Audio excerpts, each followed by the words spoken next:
Oh, goodness.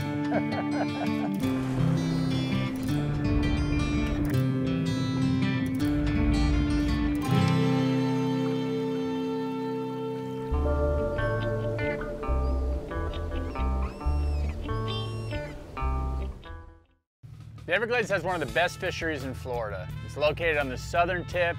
It's just a vast wetland, filled with wildlife, hundreds of different fish species, bird species, mammals, reptiles. Absolutely incredible destination to come to, one of the largest national parks in the United States. The Everglades is a great destination, but when you come here, you need to know, listen, it's not a place where you're gonna come and find franchised restaurants and five-star hotels. It's old Florida, and it's being a part of what Florida once was. We're talking about a 1 mile stretch of land that, it's all family.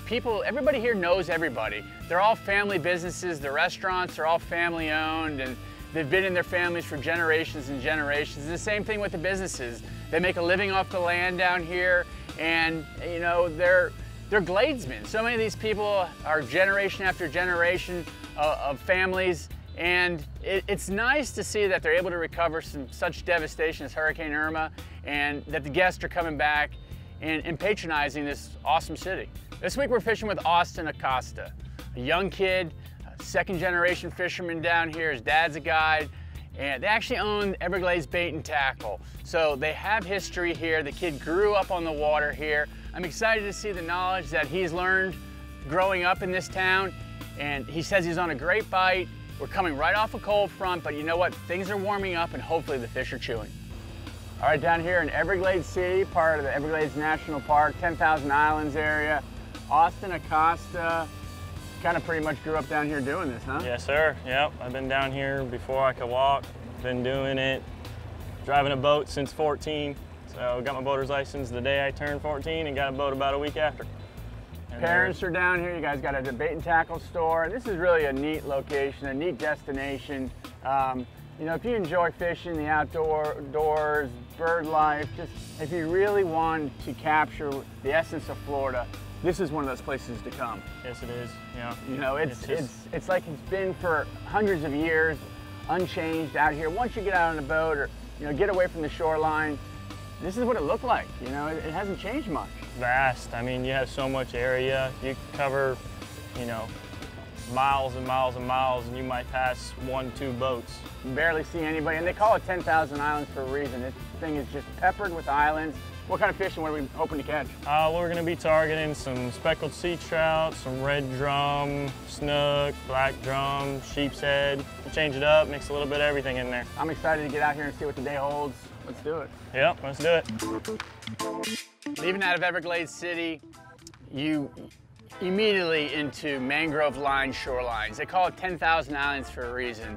It's just peppered with small islands. It's a great place to come and forget about everything in your life besides, what's in front of you, the fishing, the birds, the alligators, the water, the mangroves. It's so much to take in, it's overwhelming. It's amazing, all this fog. We've had a couple days of warm up and the water's still cold, so rolled in here all of a sudden, but. Last couple minutes of it coming in here on this island. There's an oyster bar that connects the little one to the big one. Right here? Yep. Between us two?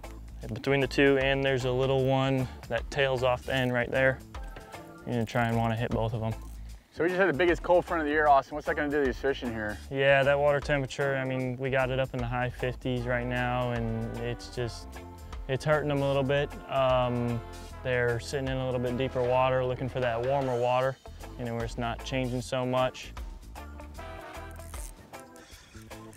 Sheep's head, they're usually schooled up around a little bit of structure. We'll generally want to fish for them around a tree that's been submerged for quite a while. It's got some oysters and crustaceans are on it. They got these crazy looking teeth in there. Get in there, grind stuff up.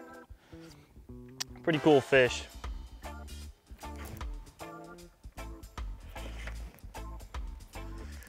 Man, they're the same exact spot. I caught a sheephead, now I caught a trout. That's what you said. You come to these spots, you never know what you're gonna catch. That's right. That's a decent little trout. Pretty in that water, God. Such soft little mouth, though.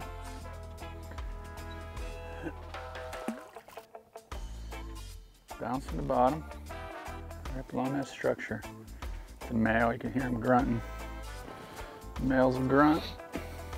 It's cool.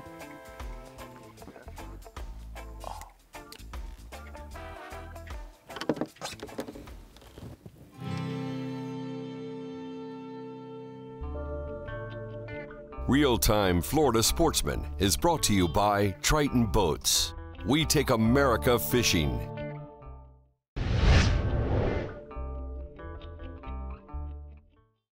So often we travel these destinations and fishing is the only thing on our mind. We're a fishing show, but when you come to a place like this, there's more to it than that. We decided we're gonna spend one day on the boat, but then take some time and really just travel around the town. Just say, let's go discover what else is in Everglades City. I tell you what, it's not just fishing alligators and airboats, it's skunk apes. Welcome. I heard you're the man to put me on some skunk apes. That's it, Jack Sheely, Skunk Ape Headquarters. Good to meet you, man. Welcome down to the swamp. So you guys, what you want to do, a little skunk ape hunting? There's been some sightings? Over the years, there's a lot of stories, guys out in the 10,000 islands here in Big Cyber Swamp that have seen things, but show you around our place anyway, show what we got going on here. I'm excited to see it. Cool, come on in.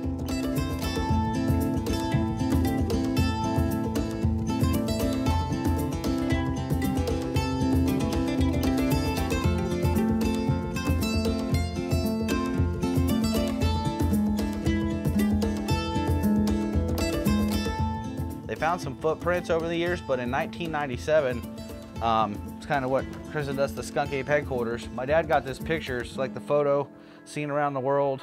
And you can kind of see it standing up in the grass there. So you can see it's kind of where it all began. We get visitors here from all over the world. We've got an animal exhibit, cabins, lodging, campground here, and last little bit of old Florida. So it's cool. We get folks that this is one of their favorite places to go on vacation. They come here every year, but they're from like, you know, Germany, the Netherlands. Cool. So a lot of folks like it. It's old Florida.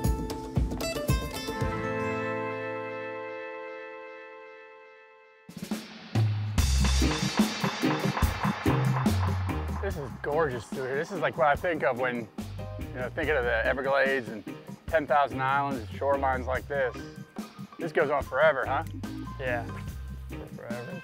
It all looks good too. I mean, how do you find a spot that's better than the other? You just gotta drive around, you gotta pay attention to the water. If you look out there, you can see how the water's coming out of these little channels and everything, and you gotta look at the way that it bounces off shorelines. Those fish, they like, you know, deep troughs where they can sit down in that deeper water where the water just barely brushes over the top of their head, and they can just come out and swipe crabs, shrimp, you know, whatever's Yeah, you can see it in dark, and then over there some dark sloughs where the water's a little deeper.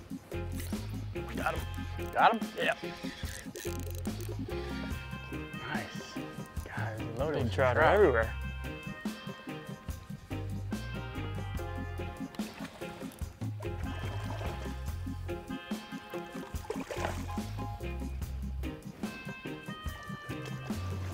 All these trout just pushed in here because it's cold, or they're here year-round, or spawning, or? Well, they're back up in this deeper water because it's cold. We got that low water temperature. Normally, when the water temperature is up, you know, in the mid-80s, they're out on them grass flats just outside of here. Yeah, okay. And they'll school up out there. We'll get these size trout out there for, you know, 6 months out of the year, and then the other half of the year, they're pushed back up in this deeper water. Plenty of them.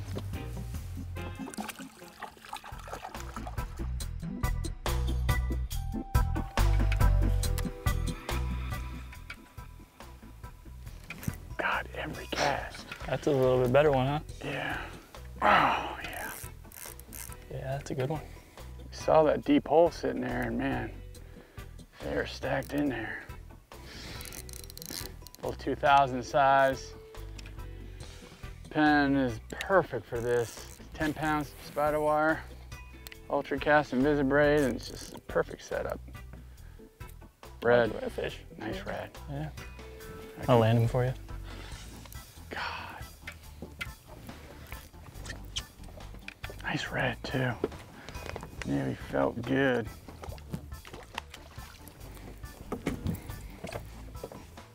Is that a typical size? Yeah, that's a good Slot size red right there. Yep, about 20, 21. They're right there where you said they were going to be. 2 casts, had a trout on the first shot. Redfish is next one. You know, shallow bar, drops right off. It's perfect. All that fallen trees right there. He's sitting right on that drop off, right where you said he was going to be. Yep, right there in that deeper water. Waiting for something to come over his head. Look at this, how pretty that is. Yeah. Look at the colors on that tail.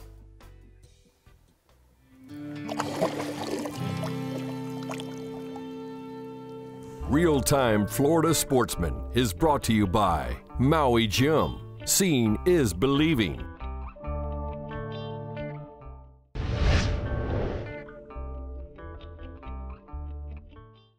Fishing isn't the only thing to do in the Everglades. There's a lot of people that travel down here to witness the wildlife. Eco tours are huge down here. Everywhere you turn, there's airboat rides and ways for you to get out onto these marshes and see what Florida was once, before it was touched by development and before so many people inhabited it. The bird life, the reptiles, it's so much to witness that people will spend, you know, time down here. And only thing they don't bring a rod and reel. A lot of people just bring a camera and they're happy enough doing that.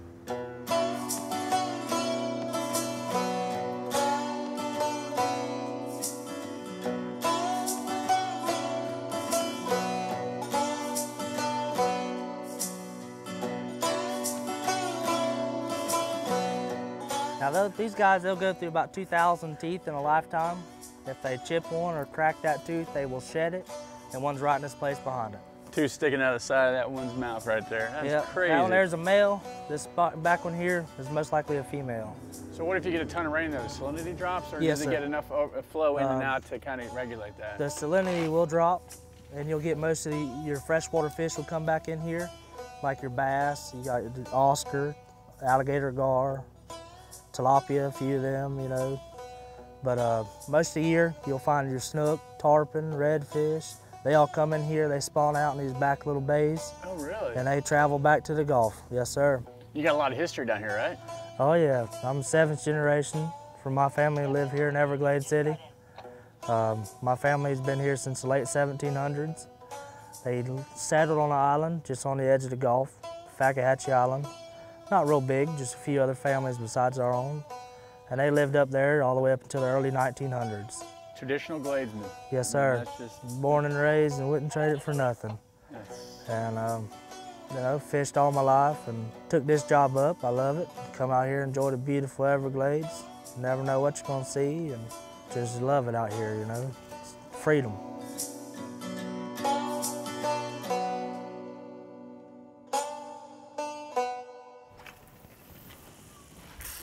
You just piled on it, dude. Yeah, that's a good one.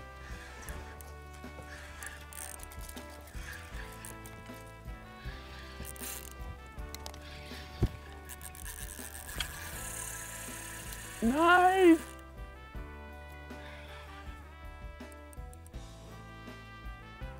That's a good little one there. Yeah. Fun size.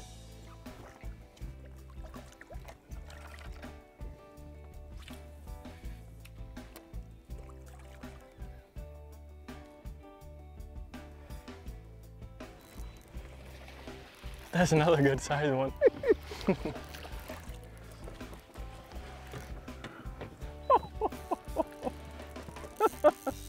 Ah, it's too much fun right there. Too much fun. Oh, it's sick. I love snook fishing, and they can get better than this, but you can get them on plugs too. This one was jumping all over the place. Yeah. It's a little fatty right here. Not that long, but fat. Doubled up on the snook in the Everglades. Not a bad way to spend the day. Gosh. You got them on the jig, I got them on the twitch bait. They're just stacked in there right now. Look at that. Nice. Just let them go.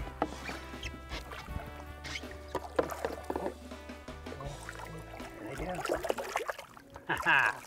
And the fishing was absolutely incredible. As good as you could hope for. When you can catch an inshore slam, you know you're at a good destination. Snook, trout, and a red in one spot on 3 casts. I'm not lying to you. That's the first time I've ever done it. you know, to have that here in Florida, South Florida, that's accessible to all of us is incredible. People travel all over the world for fishing like this, and we have it right here in our backyard.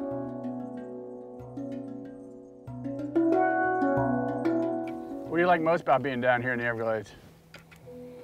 Good question. There's so many different things. If I had to pick one, it would definitely be that, you know, we've been out here all day and we haven't had one boat drive by us. It's just, it's awesome. You come out here, you can fish every single spot you want to fish. You don't have to worry about anybody being in it. You don't have to worry about the wakes when you're fishing it. You know, it's just, the area is just awesome. Oh, took long. It's just like Austin said, there's deep pockets on these colder winter days. The water is where they're gonna go. They're gonna go to that deeper body of water. It's super shallow all throughout here, and then there's just a deep trench right here that these fish are sitting in.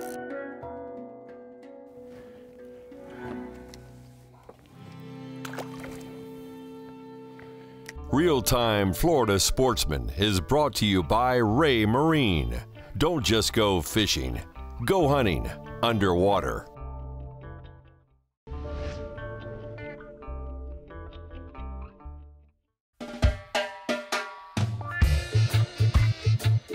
I'm not only the host of Real-Time Florida Sportsman, I'm also a full-time guide. I've been guiding for over 15 years.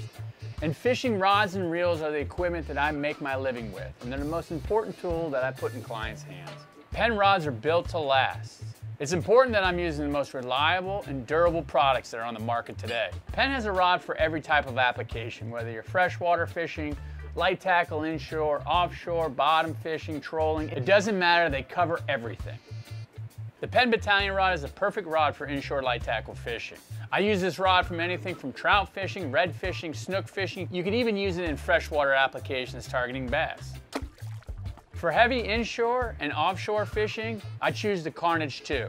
Now this rod has carbon fiber technology for the blanks, Fuji guides that provide tangle-free experience when using braided line, and soft, comfortable foregrips for really wrenching down on those big fish.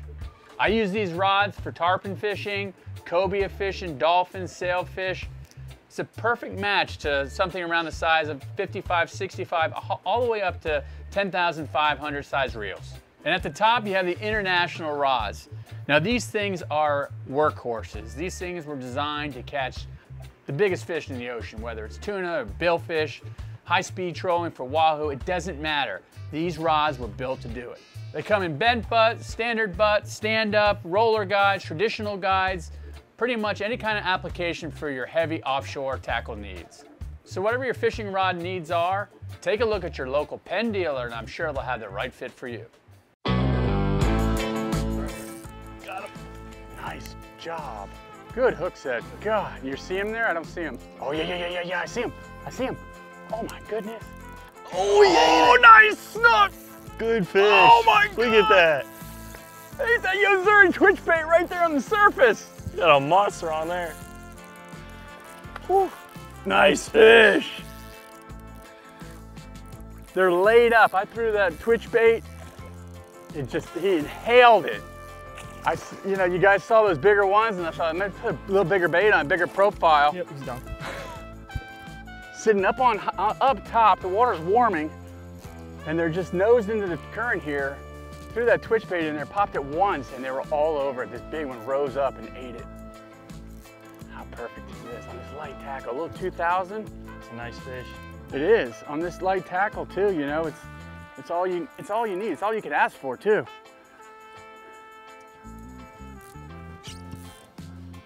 Pretty snook. A little wound on the side there. Probably got hit by something. That is a solid Everglades snook right there. Get him, bro. Yes! Look at that. We saw him sitting there. You saw him laid up. How perfect is that? It's an awesome fish.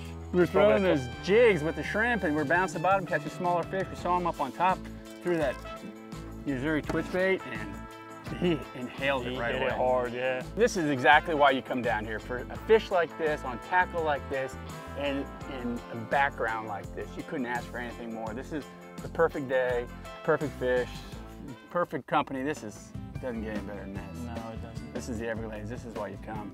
If you do the history of Florida, you know, those roadside attractions, that was the entertainment. And it's neat to still see a place that's like that, to stop, to be a part of that, to slow down and enjoying what they enjoy. You know, to see the zoo there, you know, the animals. It's something that, you know, I don't take the time to do anymore, and it's probably I should do more of it. And to walk around and to talk and hear the passion in these people's voice about what they do. You know, is there really a skunk ape? I don't know. It wasn't about finding a skunk ape. It was about just meeting these people and seeing what they had to offer. And I'm so glad we stopped. You like real-time Florida Sportsman? AOL. The little guy, the little running guy. I was hoping to find the skunk ape. I was a little disappointed that I didn't get to see the skunk ape. Oh! It's all right, it's all right. I almost fell in the water and broke a rod. There's things you don't normally see.